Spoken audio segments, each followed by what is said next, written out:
Are you afraid that you might, influence people who are on the fence? I think you lose all credibility. I do. I mean, my bond with my audience has always been I don't pull a punch. A conservative once said to me, what you guys in the liberal side of it don't get about Donald Trump is we don't like him either. Yeah. It's just that in this country, it's binary. I mean, gender may not be binary, but politics is. You only get two choices. And the stuff that they are afraid of, they see Donald Trump as a bulwark against. And that stuff is a lot closer to the home. After Joy Behar rushed to defend Whoopi Goldberg following Bill Maher's brutal takedown, she ended up facing her own public embarrassment. Like Whoopi Goldberg, she walked right into the same trap and paid the price. The criticism aimed at Joy Behar was so harsh and so complete that any serious comeback now feels almost impossible.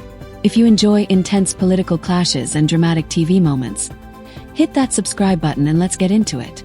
By the way, out there, that hat that you keep wearing, that red hat that says Make America Great Again, that tells people that you go along with this. So you might as well just put a swastika on the hat.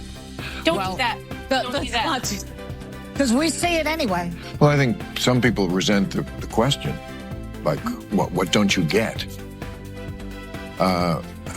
Look, I'm not going to defend Donald Trump ever, but I would never say that we should put the swastika on the cap, because I think you can hate Donald Trump. You can't hate everybody who likes him. It's half the country. Calling millions of Americans Nazis is unfair, misleading, and exactly what Bill Maher pushed back against.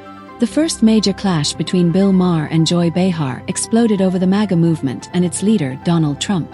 Like many progressive Democrats, Joy Behar compared MAGA supporters to Nazis, but Bill Maher rejected that claim right away and made no apology for it. In his view, criticizing the MAGA movement is completely fair. But labeling millions of people as Nazis is both unfair and overly simple. Bill Maher argued that democracy was never meant to exist inside an echo chamber. It grows through debate, disagreement, and the difficult choice to hear views you strongly oppose. Refusing all dialogue or coexistence with MAGA supporters is not a moral position. It is a failure of democracy.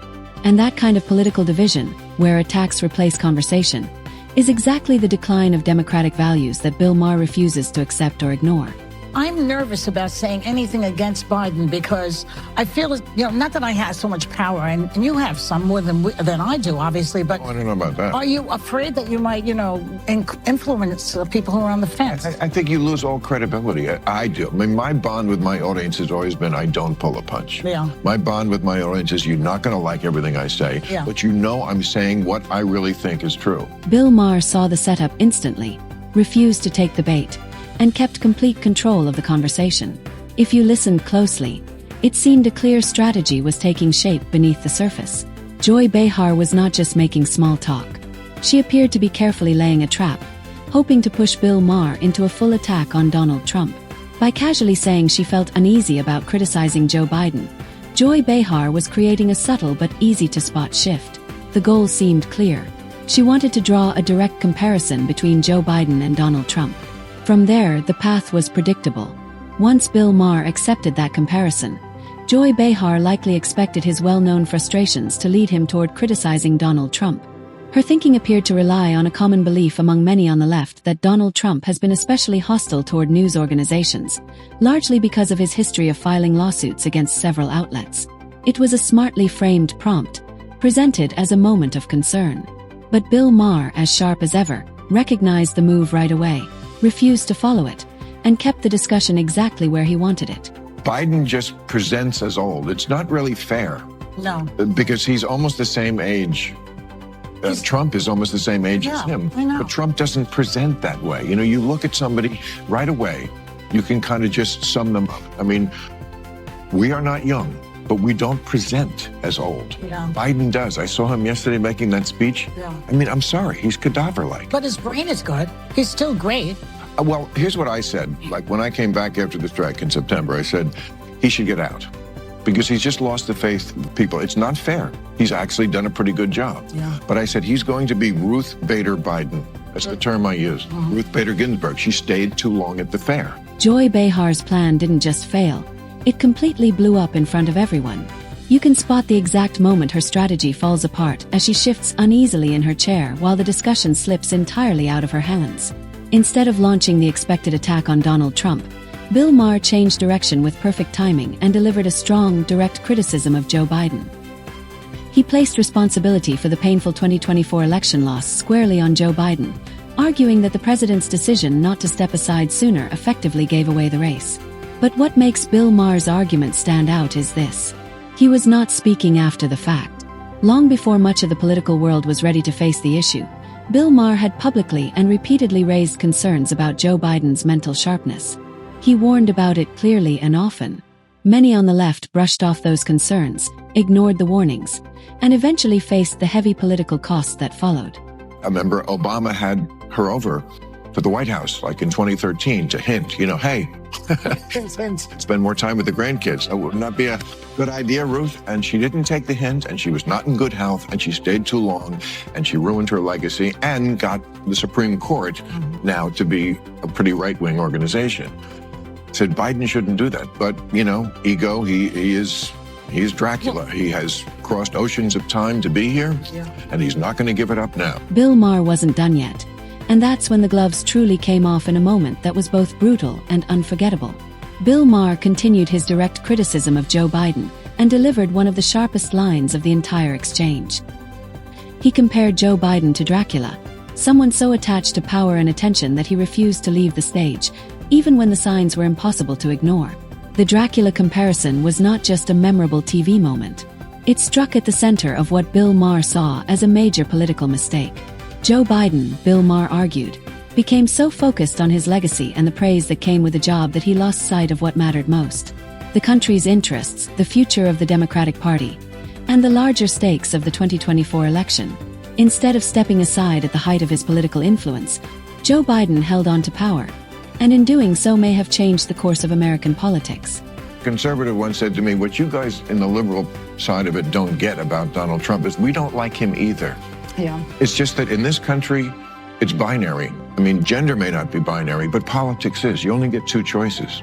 And the stuff that they are afraid of, they see Donald Trump as a bulwark against, and that stuff is a lot closer to the home. What stood out most was Donald Trump's ability to withstand years of pressure and still keep moving forward. Bill Maher then touched on something many Joy Behar and her co-hosts seem uncomfortable discussing openly: the reason behind Donald Trump's lasting appeal.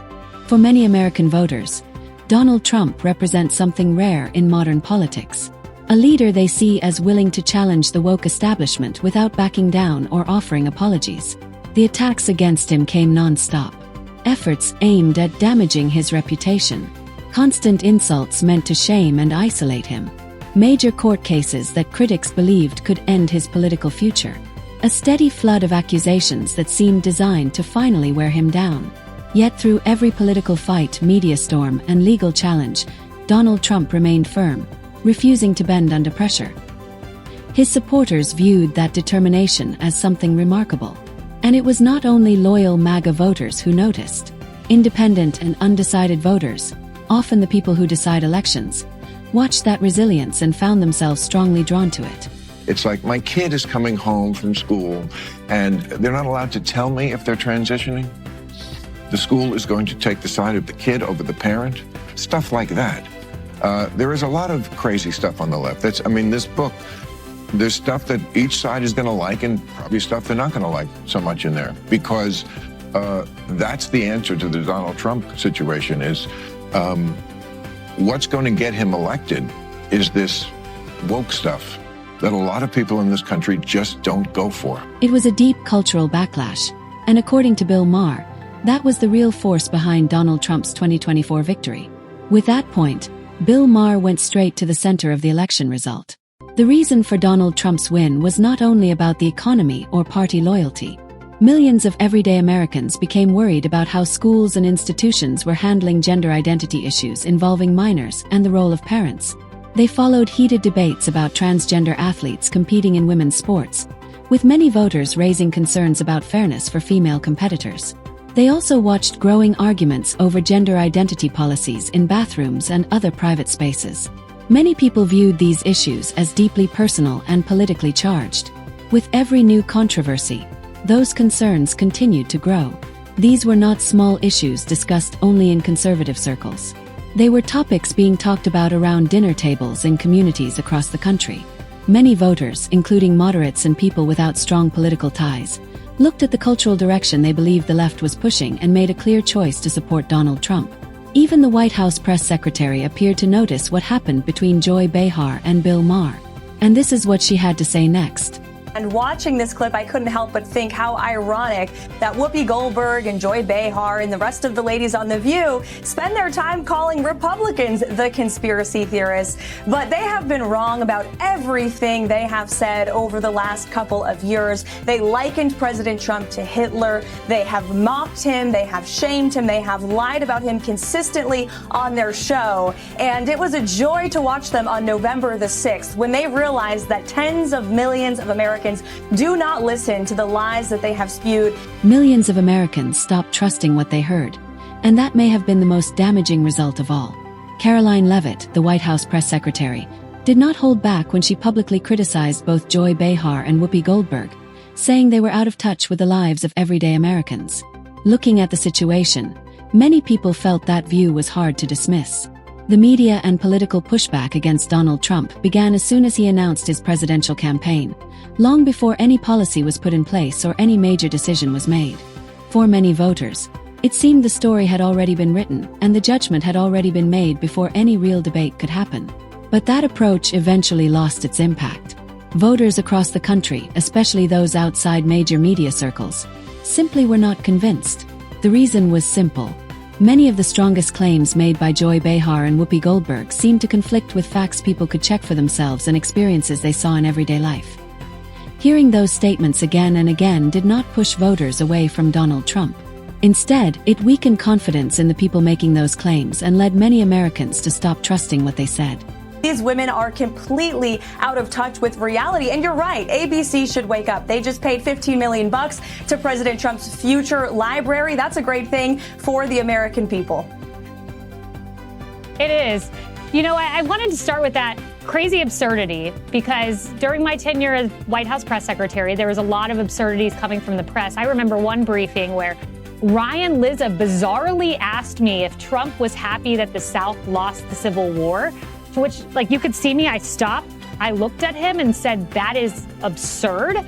I mean, you'll deal with these kind of crazy questions from the White House podium. Words have consequences, and that lesson came with a price tag of $15 million. If Karoline Leavitt's comments made you wonder why she spoke so strongly, the background helps explain it. ABC, the company that owns The View, agreed to settle a major defamation lawsuit involving Donald Trump and paid $15 million. The statements at the center of the case were not made on The View itself. Instead, they came from longtime news anchor George Stephanopoulos during a different broadcast. Even so, the settlement sent a powerful message throughout the entire network. Careless remarks can have serious consequences. Statements made without enough caution can lead to major financial costs. Yet many critics argue that neither Joy Behar nor her fellow hosts on The View seem to have fully taken that lesson to heart. The larger concern is that reckless political commentary can hurt credibility and create major legal risks for media organizations. Because if recent events have shown anything, some believe ABC's $15 million lesson was not enough to change the conversation.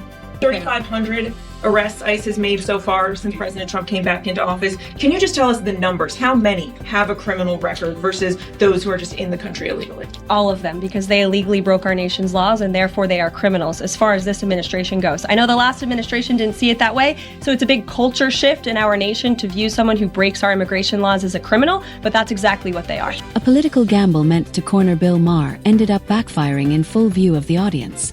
Joy Behar stepped onto that stage believing she could turn Bill Maher into another voice in the left's campaign against Donald Trump. Instead, she faced someone unwilling to trade honesty for political advantage. Bill Maher's readiness to criticize Joe Biden with the same direct approach he uses for everyone else is exactly what separates him from the kind of partisan echo chamber many critics believe The View has become. Meanwhile, Joy Behar and Whoopi Goldberg continue standing by a strategy that some argue helped cost ABC $15 million, while also weakening trust among many everyday Americans. The 2024 election delivered a result that no amount of media messaging could change. Millions of voters looked past the noise, rejected the story they were being told, and made a different choice. If you enjoyed this breakdown, hit the like button, subscribe to the channel, and join us for the next one.